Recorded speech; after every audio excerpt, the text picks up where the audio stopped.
também nós agradecemos de todo o coração esta possibilidade de aqui estarmos juntos, refletindo sobre a nossa doutrina e pedimos aos queridos irmãos espirituais aqui presentes nos envolvam e nos ajudem a ser claros e lúcidos nesta apresentação. O tema proposto para hoje é Espiritismo, Revelação ou Revolução? Vamos, com a ajuda do nosso codificador, tentar responder a esta questão. É uma questão interessante para nós refletirmos e aprofundarmos o conhecimento que temos da doutrina. O Espiritismo, nós sabemos, como ciência, estuda os espíritos e as suas manifestações e, assim, observou e conclui, naturalmente, que sendo uma ciência, continua a ser estudada, porque é essa a característica das ciências, serem progressivas. Como uma filosofia, naturalmente que aquilo que a ciência estuda tem implicações morais, questiona e esclarece. E como uma doutrina, ela também é progressiva, é racional e, à medida que nos vamos apropriando do conhecimento, nós vamos-nos transformando e sublimando. No livro O que é o Espiritismo, Allan Kardec fala-nos assim do Espiritismo. O Espiritismo é ao mesmo tempo uma ciência de observação e uma doutrina filosófica. Como ciência prática, ele consiste nas relações que se estabelecem entre nós e os espíritos. E como filosofia, compreende todas as consequências morais que dinamam dessas mesmas relações. Porque se uma coisa é posta em evidência, naturalmente, se algo é descoberto e trazido até nós, então essa descoberta tem consequências morais. Então podemos defini-lo assim. O Espiritismo é a ciência que trata da natureza, origem e destino dos espíritos, bem como de suas relações com o mundo corporal. Sabemos que tudo isto que estudamos o temos entre nós a partir dos ensinamentos dados pelos espíritos superiores com o auxílio de diversos médiuns. Portanto, foi preciso muito trabalho para isto, para tudo isto chegar até nós.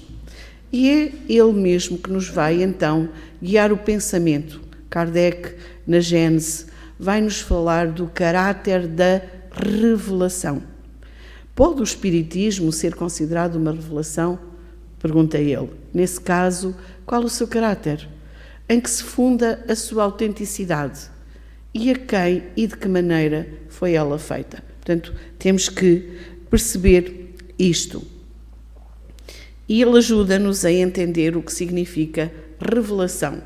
Vem do latim revelare, a raiz da palavra é velum, véu, e significa literalmente sair de sob o véu. Portanto, quando nós falamos de revelação, é algo que estava tapado, como se estivesse sobre o véu, e que depois, descoberto o véu, nós passamos a saber. Figuradamente, significa descobrir, dar a conhecer uma coisa secreta ou desconhecida.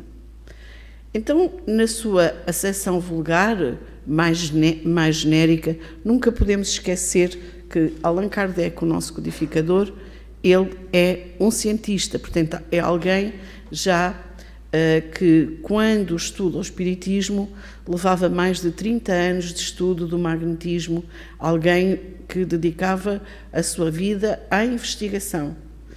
Então, ele vai nos ajudar a compreender que qualquer coisa ignorada que é divulgada, qualquer ideia nova que nos põe ao corrente do que não sabíamos, pode ser entendida como uma revelação e que, desse ponto de vista, todas as ciências que nos fazem conhecer os mistérios da natureza são revelações e pode dizer-se que há para a humanidade uma revelação incessante.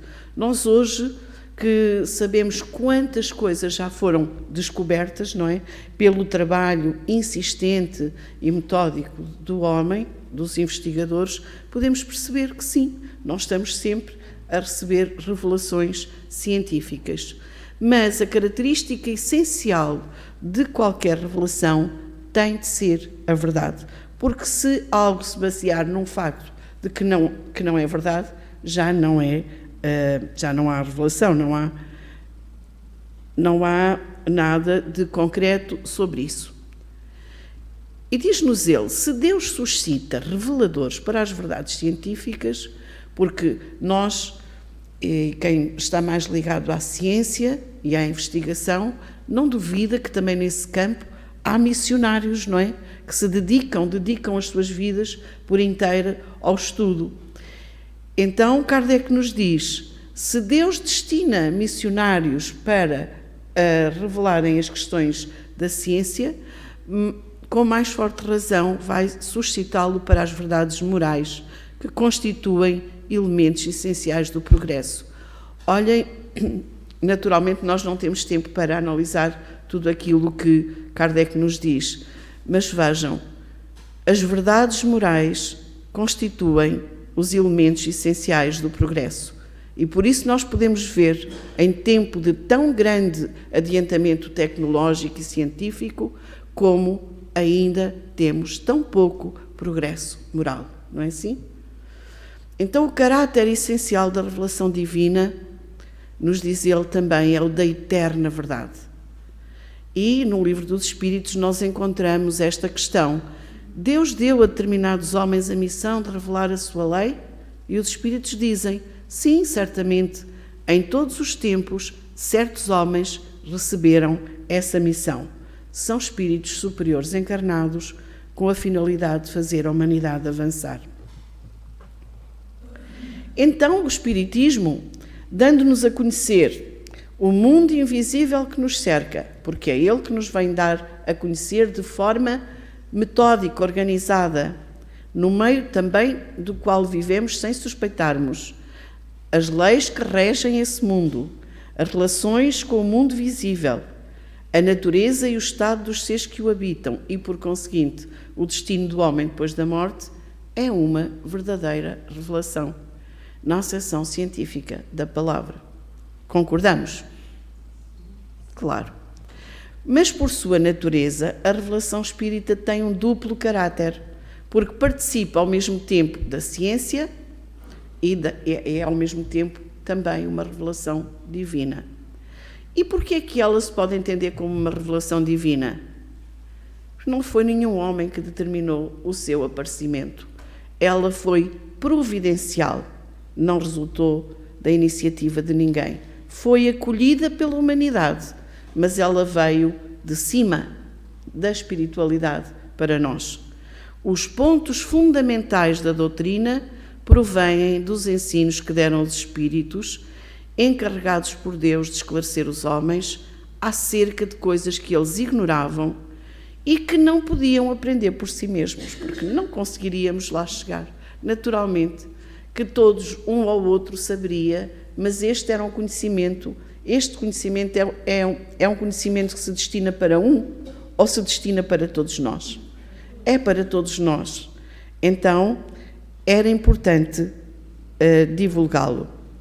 Participa também da revolução científica, porque não foi um conhecimento que tenha vindo para um, mas para todos, apareceu no mundo ao mesmo tempo para todos nós.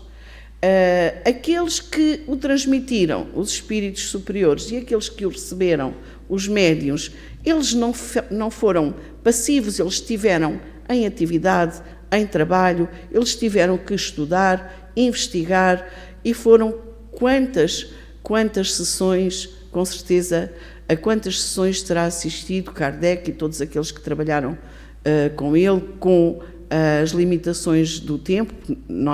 Para nós agora tudo é fácil, não é? Na altura havia pena e tinteiro, hoje há o computador.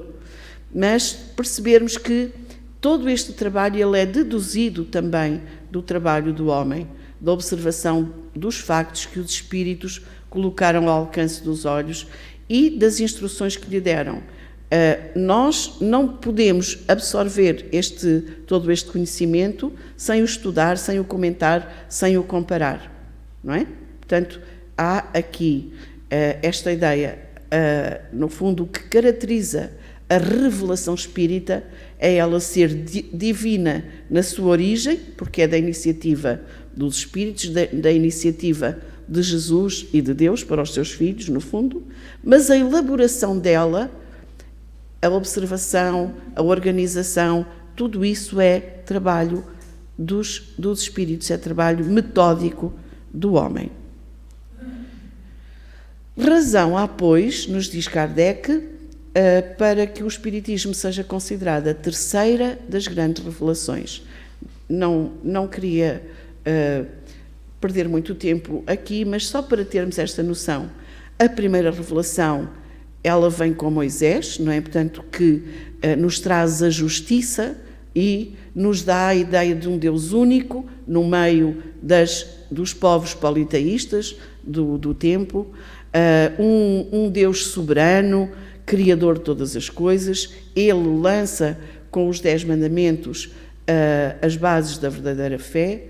Depois, num segundo momento, Jesus, que vem já, no fundo, tal como ele diz, ensinar a lei, não veio no fundo, aplicar toda a lei, mas veio nos ajudar a entender o que era a lei humana e o que era a lei divina. E acrescentou-nos a vida futura, a ideia da vida futura, a ideia de um Pai, de Deus amor, de Deus cheio de mansidão e misericórdia, não é assim? Lembrando sempre as bem-aventuranças que Jesus nos deixou. Jesus, portanto, personificando o amor. E, finalmente, a terceira revelação, o Espiritismo, que, longe de negar o Evangelho, vem esclarecer. Portanto, sempre cada revelação, ela vem acrescentar, ela vem esclarecer. E aqui vem confirmar, explicar e desenvolver, por novas leis da natureza, que nós desconhecíamos, aquilo que, no fundo, Cristo já nos tinha adiantado. Então, quais são as características da revelação espírita? No fundo, vemos que as duas primeiras têm uma personalidade, a primeira Moisés, a segunda Cristo, portanto estão assentes no indivíduo.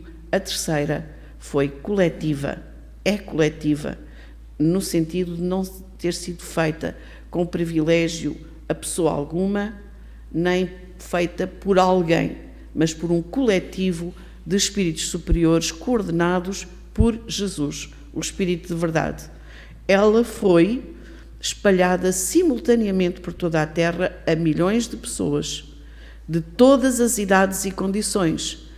Embora tenha sido muito investigada pela classe científica, havia médiuns de todas as condições, estudiosos de todas as condições, frequentadores de todas as condições sociais, desde a mais baixa até a mais alta escala. Não proveio de nenhum culto especial, precisamente porque a revelação espírita vai, no fundo, ser o futuro de todas as religiões. Não será a religião do futuro, mas nenhuma religião, com o continuar do desenvolvimento, poderá ignorar a verdade. Então, apoiando-se em factos, a doutrina tem de ser e não pode deixar de ser essencialmente progressiva, como todas as ciências da observação.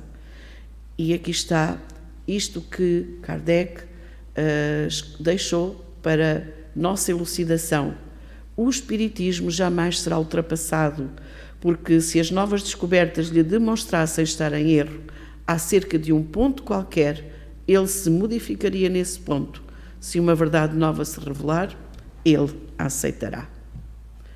Então, estas são as características fundamentais da revelação coletiva, universal, progressiva e submetida à razão.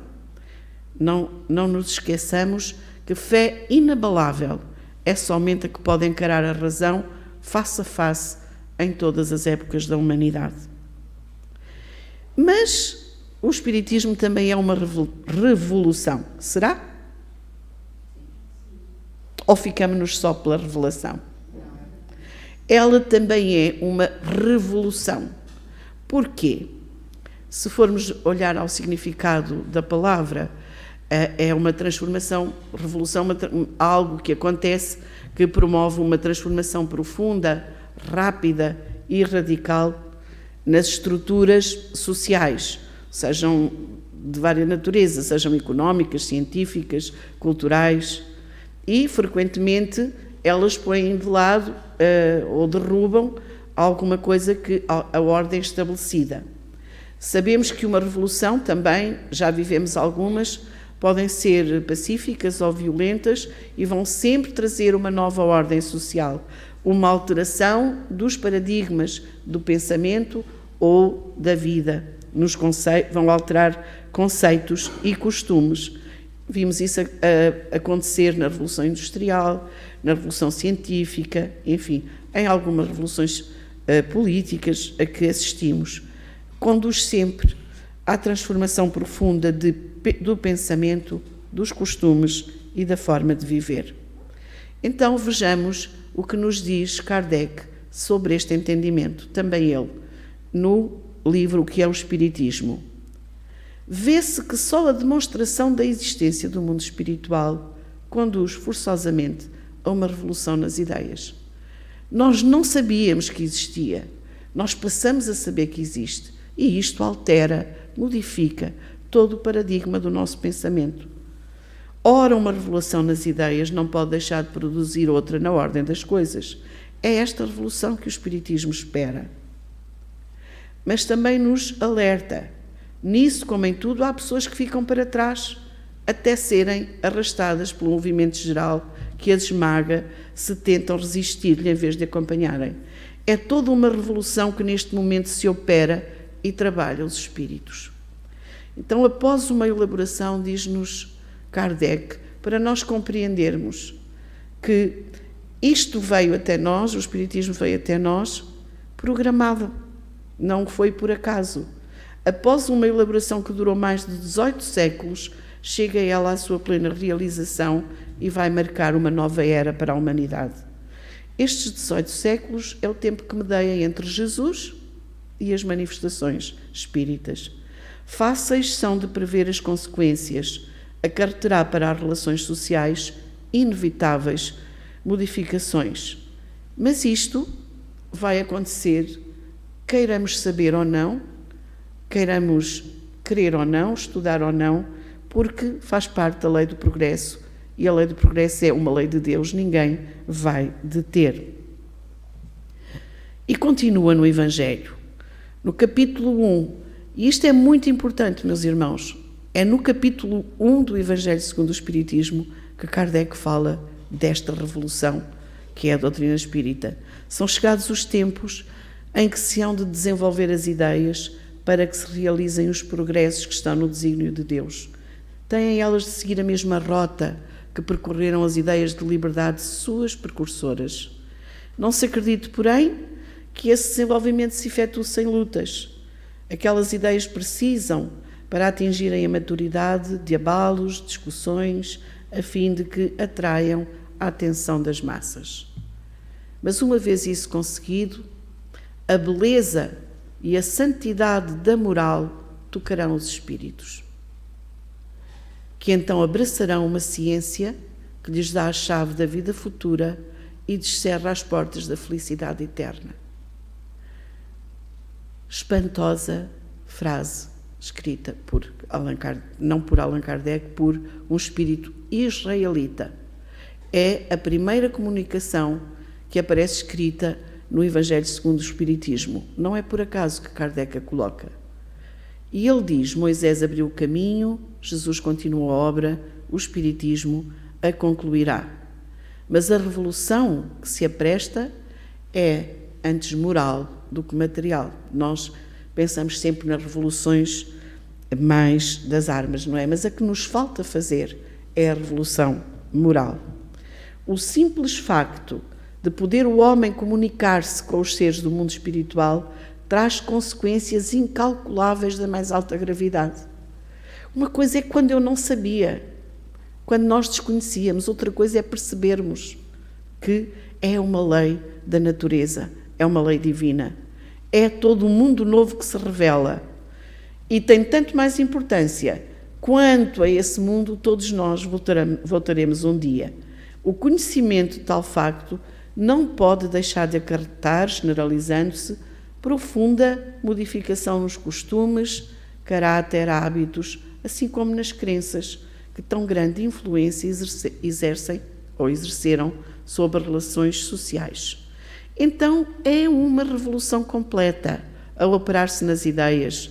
Revolução tanto maior, tanto mais poderosa, quando não se circunscreve a um povo, nem a uma casta, visto que atinge simultaneamente pelo coração todas as classes, todas as nacionalidades e todos os cultos. Porque o conhecimento está acessível a todos nós. No fundo, é uma revolução científica e filosófica que nos vai fazer compreender que não há sobrenatural, apenas há coisas naturais que ainda desconhecíamos e que ainda desconhecemos. Quantas ainda desconhecemos? O Espiritismo vai introduzir o método experimental no estudo do espiritual, um método de observação, no fundo, e análise universal. Os fenómenos espirituais são estudados com critério e lógica e, no fundo, isso vai fazer aliar a fé à razão. Não acredito ou não digo que sei porque os outros me dizem ou porque assim foi desde que a minha avó me ensinou ou desde que ensinaram a minha avó. Não. É porque a minha razão entende, pensa e percebe e o meu coração sanciona. É uma revolução moral que nos diz que nós somos pessoas responsáveis, individualmente responsáveis pelos nossos atos. Cada espírito constrói o seu caminho e que a lei de causa e efeito nos fará encontrar sempre com esse caminho que percorremos. Sendo que a caridade é a lei suprema, o amor é a lei que vige em todo o universo. É uma revolução também na visão da justiça divina. Quantas vezes ainda ouvimos, talvez não digamos, mas que mal fiz eu a Deus, não é? Deus é sempre amor, Deus é soberanamente justo e bom. Deus utiliza a reencarnação como mecanismo da nossa evolução. A justiça divina é baseada no mérito e não há penas eternas. Há espíritos imortais a desenharem a sua vida ao longo das diferentes reencarnações. Então o Espiritismo revoluciona a nossa forma de pensar Deus, inteligência suprema do universo. Criador, autor de tudo o que existe, causa primária de todas as coisas. Revoluciona a nossa forma de entendermos a vida, a morte e o sofrimento. O verdadeiro impacto do Espiritismo não é ser uma revelação imposta, é compreendida e aceite. Se não compreender, eu não tenho como aceitar. Nem é uma revolução violenta, é íntima e é progressiva. Toca-nos em nós, ajuda-nos de dentro para fora. Atua na nossa consciência, transformando os sentimentos, elevando os pensamentos, aperfeiçoando a moralidade. E conduz à transformação interior, pelo autoconhecimento, pela reforma íntima e pela vivência do amor e da caridade. Concluindo, é revelação e é revolução, revela verdades espirituais e revoluciona as consciências. Não impõe, esclarece, não ameaça, educa. O papel do Espiritismo hoje será consolar os que sofrem, esclarecer os que buscam o conhecimento, educar espiritualmente o homem e preparar um mundo melhor. Este mundo que todos nós iremos construir quando tivermos a plena consciência de quem somos e para o que vivemos, porque ninguém faz o trabalho de cada um, ou faz. Cada um fará o seu trabalho interligado com todos os outros, porque não estamos sós no caminho. Então, agradecendo ao alto por todo o conhecimento vindo até nós e pelo infinito amor que sempre nos ampara e protege, nós terminamos lembrando de Jesus e algumas das suas orientações. Estão no Evangelho segundo o Espiritismo. Venho, como outrora, aos transviados filhos de Israel, trazer-vos a verdade e dissipar as trevas. Escutai-me. O Espiritismo, como fez antigamente a minha palavra, tem de lembrar aos incrédulos que acima deles reina a imutável verdade, o Deus bom, o Deus grande. Deus dirige o supremo apelo aos vossos corações, por meio do Espiritismo. Escutai-o. Extirpados sejam de vossas almas doloridas a impiedade, a mentira, o erro, a incredulidade. Espíritas, amai-vos, eis o primeiro ensinamento. Instruí-vos, eis o segundo. Então, pela vossa atenção, muito obrigada. Que tenha ficado em vós esta semente sobre a dádiva maravilhosa que todos tivemos nesta encarnação de encontrar o Espiritismo nas nossas vidas e que tenhamos a paciência para ir trabalhando em nós, porque a natureza não dá saltos, como nós sabemos muito bem, então temos que calmamente ir trabalhando em nós para sermos felizes. Foi para isso que Deus nos criou.